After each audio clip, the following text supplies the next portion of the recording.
Resistance word का मतलब अपने आप में क्या है, रेजिस्टेंस मींस होता है अपोज करना, रोकना, ठीक है। जैसे जो करंट के रास्ते में बाधा बने वो रेजिस्टेंस है। हम लोग के घर में पंखा, एसी, कूलर, टीवी, फ्रिज, ये सब जो होता है ये रेजिस्टेंस का काम करता है। स्विच ऑन किया, करंट दौड़ने लगा और बीच में इन्होंने अपने आप को बर्न किया करंट को यूज करके, फिर आगे जाने दिया करंट को, तो यही रेजिस्टेंस होते हैं।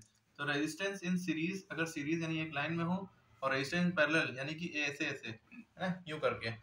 पैरेलल उसे कहते हैं जो कभी मिले ना, ठीक है। तो ये दोनों पैरेलल हैं, तो ये भी ये पैरेलल में। अब इनके दो फॉर्मूले होते हैं रेजिस्टेंस। अगर जब सीरीज में होंगे तो ये वाला फॉर्मूला लगाएंगे, आर एस बराबर R1 plus R2 plus R3, S माने सीरीज। और पैरेलल के लिए क्या फॉर्मूला लगता है, दो फॉर्मूला होते हैं। आपकी बुक में ये लिखा होगा, लेकिन ये फॉर्मूला ज्यादा आसान है। इसमें एलसीएम निकालना पड़ेगा, इसमें एलसीएम नहीं निकालना पड़ेगा। R1 into R2 upon R1 plus R2, यानी ऊपर मल्टीप्लाई करो दोनों को और नीचे दोनों को जोड़ दो, ठीक है। अब इसमें पहले हम इस पे फोकस करते हैं। अच्छा, रेजिस्टेंस जस्ट उल्टा कैपेसिटेंस होता है। अगर यही चीज कैपेसिटर बना होता जो कि यूं करके होता है, कंडेंसर जैसे हमारे पंखे में लगा होता है, वो कैपेसिटर है।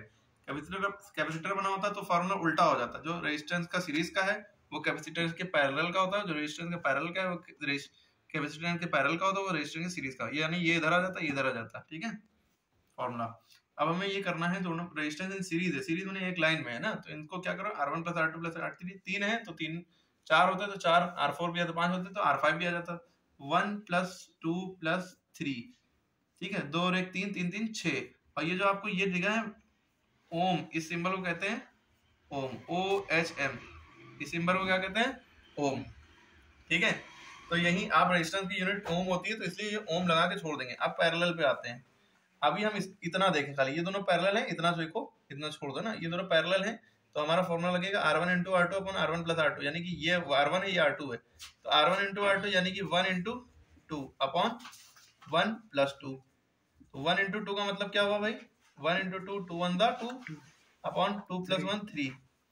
तो जब ये दोनों पैरेलल थे, अब ये सॉल्व होके 2/3 आ गए, यानी न्यू हो गए। 2/3 को अगर हम सॉल्व करेंगे, फर्दर पॉइंट में निकालेंगे तो क्या आएगा, आप पॉइंट में निकालिए चाहे फ्रैक्शन में रहने दीजिए। जब इसको पॉइंट में निकालेंगे, यानी कि जो नीचे 3 नंबर, इस लाइन का मतलब होता है डिवाइड करो, यानी कि जो नीचे है ये बाहर रहेगा और जो ऊपर है वो अंदर रहेगा। 3 के टेबल में 2 आता नहीं है, पॉइंट लगाया 0 बढ़ाया, 3 6 18 बचा 2 है ना, पॉइंट लगा हुआ है 0 बढ़ गया, 3 6 18, ठीक है। ऐसे ही आता रहेगा कयामत तक के। तो इसका आंसर आ गया 0.666 कह लिए, या 0.67 भी कह सकते हैं। अगर आखिर तीसरा नंबर 5 या 5 से बड़ा होता है तो दूसरे में 1 ऐड कर देते हैं। ये रफ कॉलम में करिएगा, ठीक है। तो ये इन दोनों को जब हमने सॉल्व किया तो ये आ गया, तो हमारा डायग्राम कुछ ऐसा बन जाएगा, जैसे ये यहाँ पे बना रहा डायग्राम ना, ये ए से शुरू हुआ था, इधर गया, ये दोनों मिल गई, यूं चपटी हो गई, चपटी हो गई, ये लाइन ऐसी बन गई, ठीक है। ये चीज यूं चपटी हो गई, ऐसी बन गई, उसकी जगह पे लिख दिया 0.67। आगे देखा एक और 3 है, तो ये 3। अब क्या करेंगे, देखिए सीरीज में आ गया, जैसे इधर था ना सीरीज में, तो उसमें फॉर्मूला ये लगाया था, सबको जोड़ दिया। अब इन दोनों में भी सीरीज का फॉर्मूला लगाएंगे, जो कि होता है R बराबर R1 प्लस R2, ठीक है। R1 की वैल्यू क्या है 0.67, R2 की वैल्यू क्या है 3।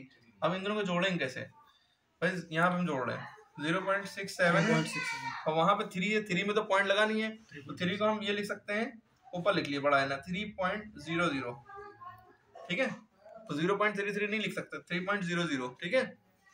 अब इन दोनों को ऐड करेंगे, 0 में 7 जोड़ा 7, 0 में 6 जोड़ा 6, पॉइंट का पॉइंट 3, ठीक है, हमेशा याद रखिए। तो ये आंसर आ गया, लेकिन हमेशा ओम यूनिट लगाएंगे, तो आंसर आ गया 3.67 और ओम नहीं लगाएंगे नंबर कट जाएंगे, ठीक है।